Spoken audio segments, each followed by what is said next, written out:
Um, Tonight, I'm doing something a little different.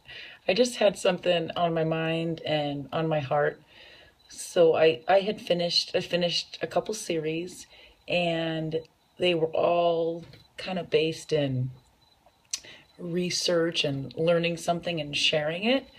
And tonight I had something else on my mind, and I just wanted to talk about it and actually share it a little bit in still, I guess, kind of maybe something to offer, just kind of a lesson learned, but mostly it's kind of something that I experienced. Okay, so I said coaching is hard, and coaching really is hard. And I'm talking anything from volunteer coaching, done that before. I've watched my husband do it. My kids have been on various sports teams, Little League Soccer, where it's all volunteers. And I coach dryland for swimmers, for youth swimmers. And that's something I do a few hours each week. And also, I'm talking coaching for my online challenges. So helping people, coach them through and support them through trying to reach their goals. So it's hard. And this is inspired because I had a particularly rough coaching session with the kids today. And sometimes coaching is doesn't go the way you have planned. And just kind of wanted to talk about that a little bit. So coaching coaching, there's so much more to it than people see. And I guess some of this might go out to definitely to the coaches themselves, can relate, and maybe even some of the people who don't kind of realize what goes into it. I know in past years sometimes it's hard to understand if you haven't done it what really goes into it. So there's a lot of work behind the scenes to prepare for the time you have coaching the people you're coaching, whether they're kids or adults. I know for the swimmers, it's a lot of research and planning. For running challenge groups and working with people, there's a lot of research involved with that, a lot of time and effort into kind of motivating, being able to say the right thing and share the right thing. And it can be frustrating when you put effort into it and you're not getting the result you want out of the kids. Maybe they're not listening, maybe they're not understanding, maybe they're not responding. And it can be very frustrating if it can be disappointing when you think you come up with this great group or idea and you put a lot of effort in planning and then just nothing happens. You're not getting the response from the challengers you want. And a lot of that leads into self-doubt, where you think, am I good enough? Am I doing a good job? Do I know enough? Should I be doing this? Could somebody be doing better? And a lot of times it's painful because you pour your heart into it. If you're a teacher, if you're a coach, you're doing it because you care, because you have a passion. You have a passion for helping. You have a passion for what you're doing. And so when it's not eliciting the response that you're hoping for, it can be painful, and you can down. Speaking for myself, I have bouts of confidence. I have bouts of self-doubt, and I take it to heart when I care about what I do, and it can be tough, but usually, and actually all the time, it really leads to a lot of self-reflection, where you are asking yourself, what did I do right? what did I do wrong? What could I do better? Um, what what could I learn from this? How am I going to do it differently next time? You reflect on the response you received. You can see what went well, you can see what didn't, and through that self-reflection you get the growth. You actually, if you allow yourself that process, you get to do better. So check, check, check, check. I've been through all that today.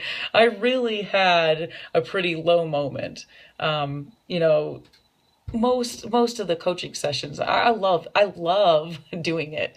Working with the kids is a lot of fun. I used to be a teacher, so getting to work with them in these small moments is fun, and it's something physical, which I enjoy, and I get to work with them in that way. So, but sometimes it's not always like that. So you grow, you learn, you change things up, and lo and behold, if you stick with it and don't let your disappointment, your frustrations, all the hard work, if you don't let your self-doubt get in the way and you get to that point where you do self-reflect and grow, you end up a lot more satisfied and you are reaching the kids. You are reaching the people. You cannot control a response. You only have so much to give.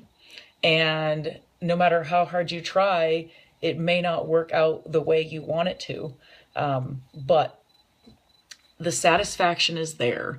So just trust that if you are going through all those things, that it will be okay. You are affecting lives. As a teacher, I did it. As a dryland coach, I do it. There are those moments where you've had several conversations with a kid and you just think, oh my gosh, like, what am I saying wrong? What am I doing wrong? And then click, something clicks. And you can pat yourself on the back for that, because guess what? You beat yourself up when you felt like you were failing and when you weren't getting the response you got. So you can definitely enjoy and feel satisfaction from the times you do make a difference.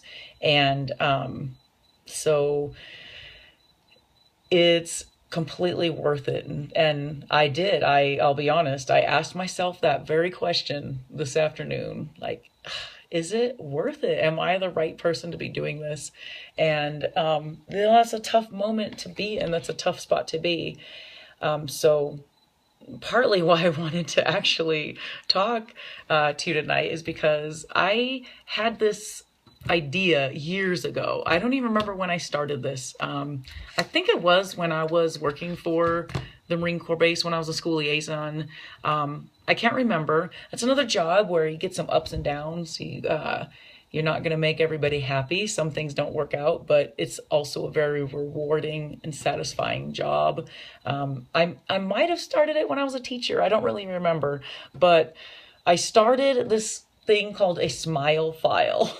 And it sounds kind of silly, but you get those thank you notes sometimes, and you get the emails and the messages with people being appreciative, and it does balance out those moments when you did screw up or somebody wasn't happy or you're having a tough time. So it's actually it's a smile file, and I also kept one.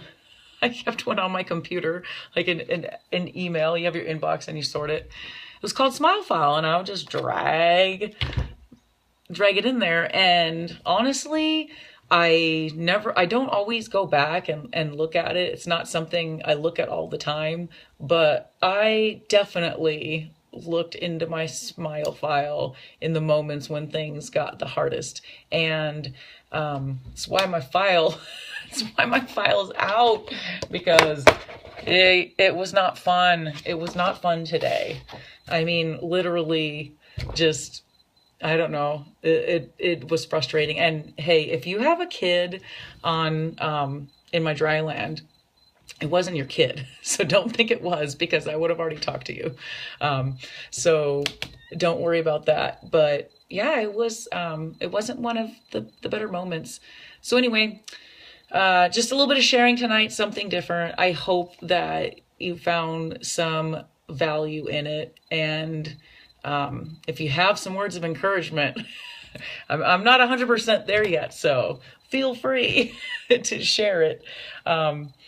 And it's much appreciated. Appreciate all of you listening. I'm trying to take a peek. Hey, Angie, how are you? Anyway, I'm just totally babbling now. No point to it. So I'm going to say goodnight. It's already pretty late. But if you work with kids, you work with anybody, and you're trying to lead and make a difference, you really are. Just stick with it. I promise. Okay? You're making a difference. All right. Have a great night. Bye.